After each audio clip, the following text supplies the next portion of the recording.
하나님 아버지, 주님께서 오늘도 우리에게 새로 살아갈 새날을 주시고 또한 주님께서 이 날을 우리에게 선물로 주실 때 능력도 더하여 주신 줄 믿습니다. 주님과 함께 주님의 뜻을 이루어 드리는 복된 한 날을 살 수 있도록 하나님이 새벽길에 주의 전에 나와서 예배드리는 이들의 걸음이 힘있고 하나님을 더욱 영광 돌리는 삶이 될 수 있도록 지혜와 능력으로 함께하여 주시옵소서. 예수님 이름으로 감사하며 기도드렸습니다. 아멘.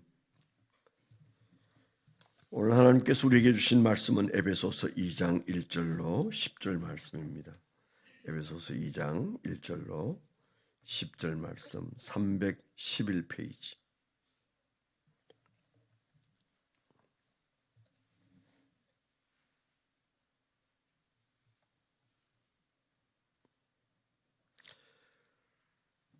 이 장 1절 같이 읽습니다. 시작. 그는 허물과 죄로 죽었던 너희를 살리셨도다. 그때 너희는 그 가운데서 행하여 이 세상 풍조를 따르고 공중의 권세 잡은 자를 따랐으니 곧 지금 불순종의 아들들 가운데서 역사하는 영이라.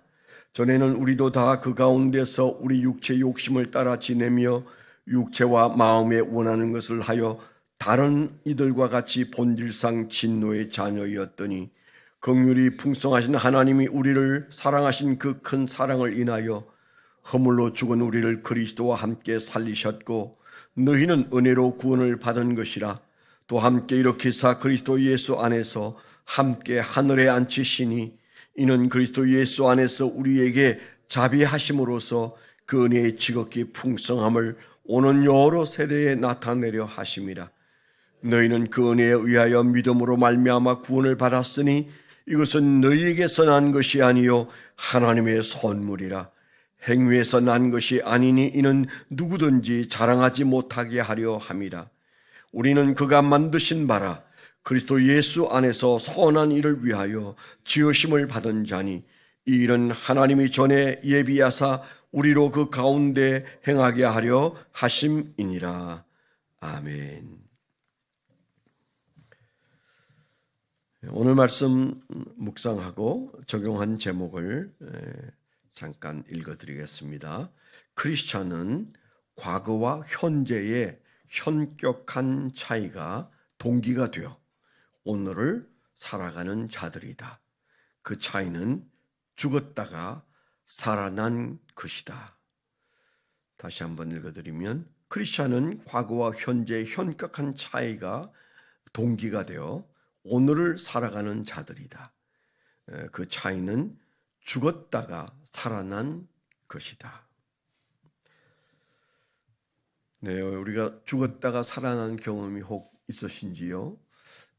저는 제 인생에 그 죽었다가 살아난 건 아니지만 죽는구나라고 하는 생각을 크게 하고 그리고 의사도 그렇게 말하는 말을 들었던 경험이 제게 크게 한 번 있고 그 다음에 또 6학년 때도 한 번 있었는데 제가 늘 얘기하지 않습니까?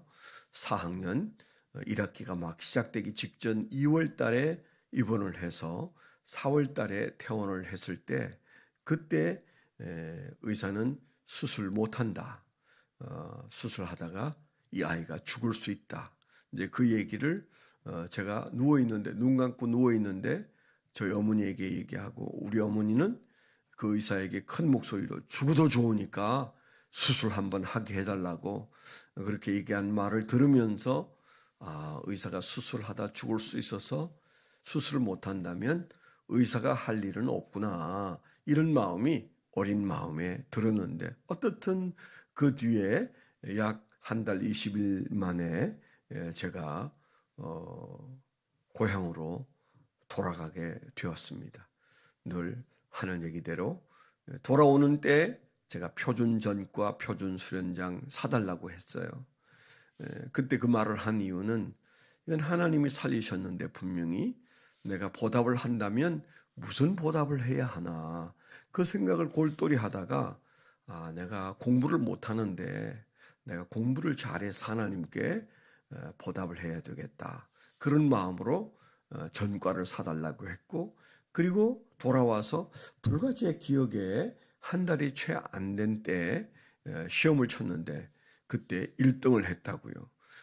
보통 잘하는 사람들에게서 1등은 아무것도 아니지만 그저 중간에서 왔다 갔다 하던 아이가 1등 했다고 선생님이 교무실에서 얘기해가지고 2반, 3반에 데려가서 간증을 시킨 사건은 저에겐 특별했어요. 대단했다고 생각하니까 그랬겠죠.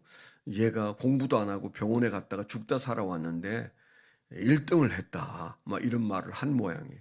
그 애 좀 빌려달라고 그래서 제가 가서 뭔가를 얘기했던 경험은 제 인생에 두고두고 기억에 남는 일입니다. 6학년 때도 비슷한 일이 한 번 있었는데 그때 그 두 번의 경험이 살아가면서 나는 어쩌면 덤으로 사는 것이다. 그리고 하나님이 분명히 나를 살리셨지 의사가 살린 것 아니다. 그렇다면 하나님에게 내 생명을 비쳤다. 그런 마음이 어린 때로부터 늘 있어 왔습니다. 그래서 조금 다르게 산다고 생각했는데 오늘 말씀에 보면 똑같은 얘기를 바울 사도가 하고 있거든요. 그 바울 사도의 인생에서도 예수 믿은 사건은 특별하죠. 그가 예수 믿는 사람을 죽였던 사람이고 괴롭혔던 사람인데 오늘날 그 예수를 믿게 된 그의 인생의 그 변곡점은 그 현격한 차이는 죽었다가 산 자죠. 그래서 그 인생의 그 경험이 그를 아주 사무치게 주님을 사랑하게 만들지 않았을까 그렇게 생각합니다. 근데 오늘 본문은 그런 바울 사도 자신의 그 놀라운 그 180도 달라진 사건을 가지고 간증하는 게 아니에요. 오늘 말씀은 이 에베소 교회 교인들에게 너희가 죽었었는데 살아났느니라. 그러니까 뭐예요? 바울 사도가 죽었다가 살아난 경험이 있는 것처럼 모든 크리스찬들에게도 죽었는데 살아난 경험을 다 가지고 있는 거죠. 그것을 깨닫느냐 깨닫지 못하냐에 따라서 그 남은 삶이 너무 다른 거죠.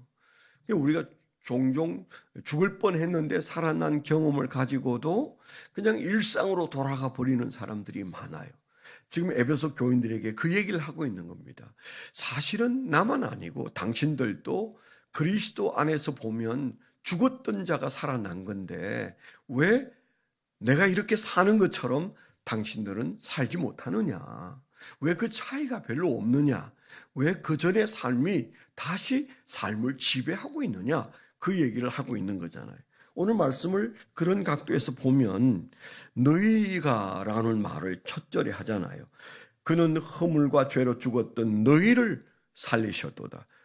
저처럼 제가 그런 일이 있었습니다. 그 얘기 아니에요. 바울 사도가 제게 그런 일이 있었습니다가 아니에요. 너희를 살리셨다. 그런데 죽을 뻔한 것도 아니고 죽었던 너희를 살리셨다. 그렇게 말하는데요. 그런 말이 10절까지 얼마나 많이 나오는지 몰라요. 1절에도 나오더니 그 다음에 2절에도 그때 너희는 그 가운데 행했지 않았느냐. 너희란 말이 다시 나오죠. 3절에도 보십시오.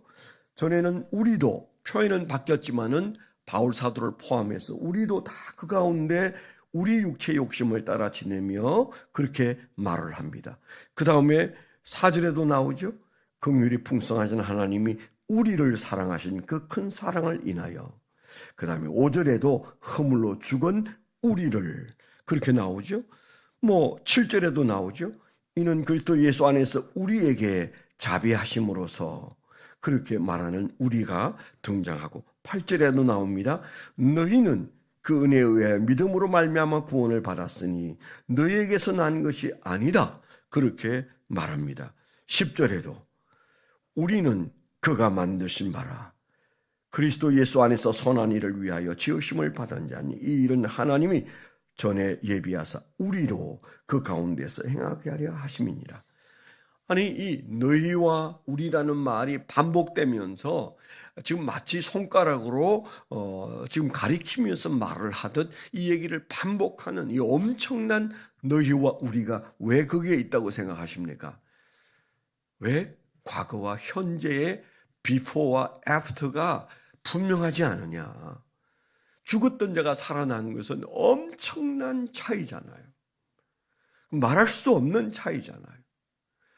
형언할 수 없는 그 차이를 지니고 사는 그 간정자들이 사는 모습이 흐릿한 것을 지금 인정할 수가 없는 거죠. 그렇게는 살 수가 없다. 그렇게 말하는 거잖아요. 근데 이 의식이 신앙을 바꾸고, 이 의식이 오늘을 살게 하고, 이 의식이 전도하게 하고, 이 의식을 죄를 멈추게 하는 거죠. 그런 측면에서 바울 사도의 마음속에 안타까움이 있는 겁니다.